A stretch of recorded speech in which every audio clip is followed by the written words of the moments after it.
শুভ সকাল বন্ধুরা, তোমরা সবাই কেমন আছো? আশা করছি তোমরা সকলে খুব ভালো রয়েছো, প্রত্যেকে খুব সুস্থ রয়েছো। অমৃতা ব্লগসে আরও একটি নতুন ব্লগে তোমাদের সকলকে স্বাগত জানাই।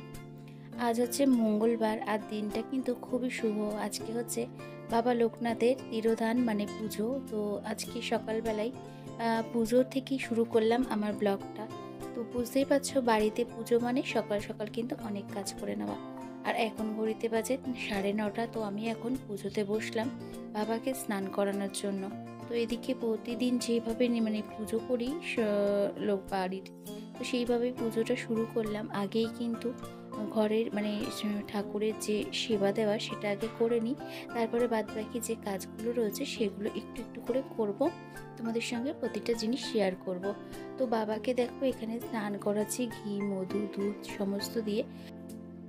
দেখো বন্ধুরা, এখানে ঘি দিয়ে স্নান করানোর পর তারপরে কিন্তু এখানে মধু দিয়ে বাবাকে ভালো করে স্নান করালাম, মানে দিয়ে ঘি মধু দিয়ে তারপরে আমি কিন্তু দুধ দিয়ে আর তারপরে ভালো জল দিয়ে, সেই জল দিয়ে বাবা স্নান করিয়ে তারপরে বাবার স্নান সারবো। তো এইভাবে না আমি পুজো করি। আমি সত্যি বলতে অত নিয়ম জানি না, যে যতটুক আমার মন থেকে ভক্তি করে যে আমার পুজো দেওয়া হয় আমি কিন্তু সেইভাবেই বাবা লোকনাথের পুজো করি, বা বলতে পারো নিত্যদিনের পুজো করি। আমার মন থেকে যতটুক চায় ভক্তি, শ্রদ্ধা বা বা ভালোবাসার যেটাই বলো, আমার কিন্তু মন থেকে যেটা যেরমভাবে চায় আমি সেইভাবেই কিন্তু করি। অত নিয়ম জানি না, যতটুক নিয়ম আমি জানি আমার বাড়ির সবার বড়দের কাছ থেকে দেখেছি বা শিখেছি, যতটা নিয়ম জানি বা আমি যতটা নিয়ম মানি, সেইভাবেই কিন্তু আমি ঠাকুরের সেবা করি। তো এইভাবে দেখো এখানে স্নান সারলাম লোকনাথ বাবার। তারপর কিন্তু লোকনাথ বাবার জন্য আমি নতুন জামা কাপড় এনেছি, সেগুলো সব পরিয়ে দেবো। তারপরে কিন্তু এখানে একটু ভেজা কাপড় দিয়ে আমি কিন্তু বাবার গাটা কিন্তু মুছে নিলাম। তো এইভাবে কিন্তু বাবার পুজোটা করব। তো এদিকে দেখো অরেঞ্জ কালারের কাপড় নিয়ে তো এদিকে বাবা লোকনাথকে জামা পরিয়ে দিয়েছি, নতুন ধুতি পরিয়ে দিয়েছি। তো এবার পরিয়ে পৈতেটা পরিয়ে দেবো। তো পৈতেটা উপর থেকেই পরাবো, অনেকটা বড়ই পৈতে। তো এটাকে দুভাঁজ করে নিয়ে তারপর কিন্তু পৈতেটা পরাবো।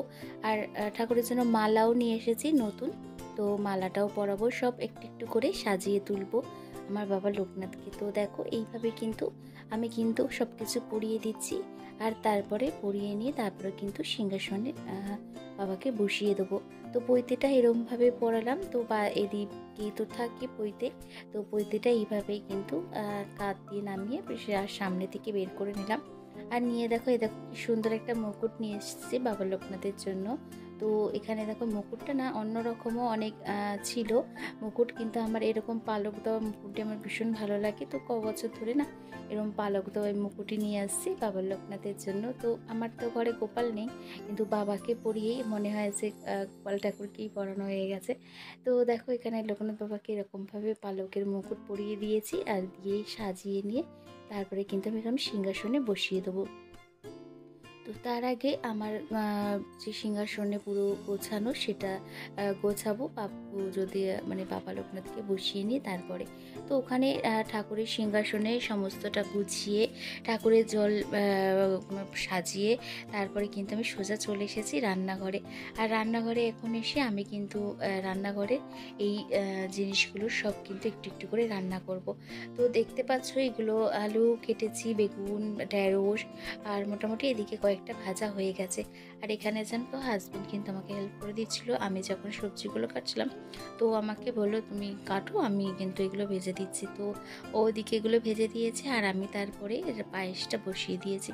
কিন্তু পায়েসটা করতে কিন্তু অনেক সময় লাগে, তো সেই কারণের জন্য না পায়েসটা আগে বসিয়ে দিলাম। তারপরে বাদ বাকি যে ঠাকুরের জন্য খাবার করবো সেগুলো কিন্তু একটু একটু করে বানিয়ে নেবো।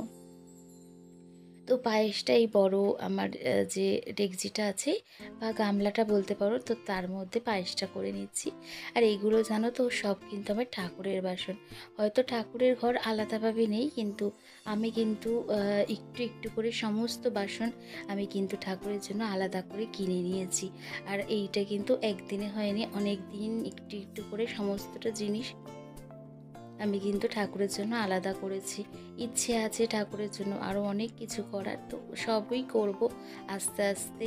হয়তো হবে কোনো এক সময়, তখন আমি আমার সমস্ত সব কিছু পূরণ করতে পারবো। যে যে জিনিস আমার মনের ইচ্ছে আছে ঠাকুরের জন্য করার, সেগুলো হয়তো সবই করতে পারবো। আর আমি খুব বিশ্বাস করি, ভগবানকে মন থেকে ডাকলে বা মন থেকে তার কাছে কোনো প্রার্থনা করলে সেটা অবশ্যই তিনি সাড়া দেবেন এবং তিনি অবশ্যই সেটাই করবেন। তো সেই আশা বা ভরসা দুটোই নিয়েই কিন্তু আমি কিন্তু রয়েছি। তো যাই হোক, এদিকে দেখো আমার সমস্ত ঠাকুরের ভোগ নিবেদন করার জন্য যা যা করার আমি কিন্তু তাই ঠাকুরের জন্য করে দিয়েছি। সামনে এই ছোট্ট ঘরে জায়গার মধ্যে এইভাবে কিন্তু ঠাকুরের সেবাটা করি। তো দেখতে পাচ্ছ এখানে ঠাকুরের জন্য যা যা আয়োজন করেছি, এখানে কিন্তু একটু মিষ্টি নিয়ে এসেছিলাম। তো জানো তো, হয়তো তোমাদের একটু সমস্যা হবে, কারণ হচ্ছে আমার ভয়েসটা আজকে যে যখন দিচ্ছি তখন কিন্তু অনেকটা বেলা হয়ে গেছে আর দিতে। আর এখানে কিন্তু একটু চারিদিকের আওয়াজ আসছে, সঙ্গে কিন্তু আর একটা সুন্দর আওয়াজ পাবে, সেটা হচ্ছে কোকিলের ডাক। তোমরা একটু কষ্ট করে শুনে নিও, কারণ হচ্ছে আজকে ভয়েসটা দিতে একটু বেলা হয়ে গেছে। কারণ হচ্ছে রাত্রে পুজো, মানে রাত্রির অবধি কাজ করেছি, দিনেও পুজো হয়ে গেলেও রাত্রির অবধি অনেক রাত অবধি পুজো করেছি। আর কালকের আমাদের এখানে ভীষণ বৃষ্টি হয়েছে, বৃষ্টির সাথে সাথে ভীষণ বাজ পড়েছিল। তো সেই কারণের জন্য ফোনটা আর ধরিনি, আর কিন্তু ভয়েস তো দিইনি। তো সকালবেলায় উঠে না অনেকটা দেরি হয়ে গেছে, আর বুঝতেই পারছো যে ভয়েসটা দিতে কিন্তু আমার একটু সমস্যাই হচ্ছিল। তো তোমরা আজকের দিনটা একটু ম্যানেজ করে নিও। তো যাই হোক, এদিকে দেখো তোমাদের সঙ্গে কথা বলতে বলতে আমি এদিকে ঠাকুরের জন্য যা যা বা ভোগ নিবেদন করেছি সেগুলো তোমাদের সঙ্গে একটু শেয়ার করে নিই। এখানে দেখো 5 রকমের ফল, যা ফল এই সিজনে ওঠে সেই ফল একটু দিয়েছি ঠাকুরের কাছে। আর এখানে আমিত্তি, বাবার প্রিয় ভীষণ পছন্দের একটা জিনিস, তো আমিত্তি দিয়েছি। এখানে দই, আলুর দম আর পায়েস, আর ওদিকে দেখছো ওটা কিন্তু আলু পনিরের তরকারি আর 5 রকমের ভাজা আর একটু লুচি করে দিয়েছি। তার এদিকে কিন্তু নিত্যদিন যেভাবে ঠাকুরের সেবা করি সেইভাবে কিন্তু সিংহাসনে আমি কিন্তু আমার ঠাকুরের সেবা করে দিয়ে দিয়েছি।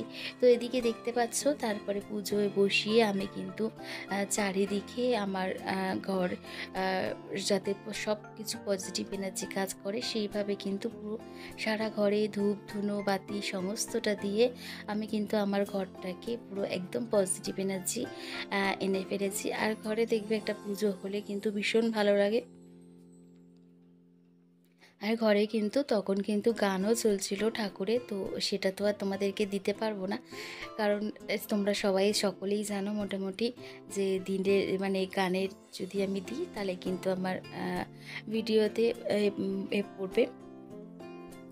তো সেই কারণের জন্য আর গানটা দিতে পারলাম না। আমার ঘরে সত্যি বলছি, যখন আমি পুজো করছিলাম মন থেকে এত পজিটিভ এনার্জি কাজ করছিল, ভীষণভাবে পজিটিভ এনার্জি কাজ করে।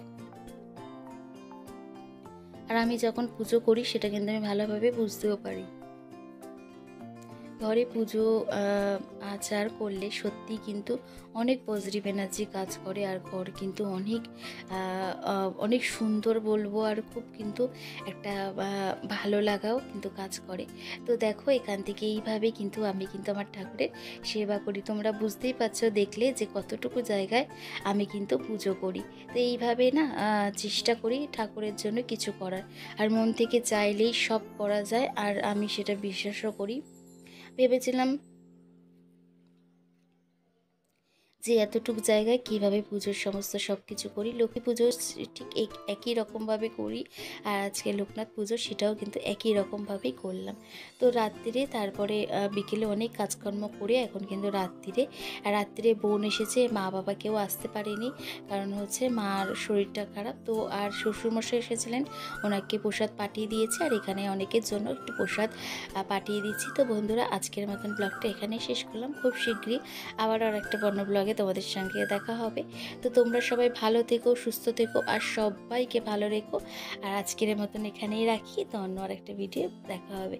তো দেখতে পাচ্ছ এখানে মোটামুটি সবার জন্য একটু একটু করে খাবার কিন্তু প্যাক করে দিচ্ছি। আর এখানে কিন্তু অনেক রকমের খাবার তো রয়েছে, মানে প্রসাদ রয়েছে, তো সেগুলো একটু একটু করে সবার জন্য পাঠিয়ে দিচ্ছি। তো চলো রাখি, টাটা।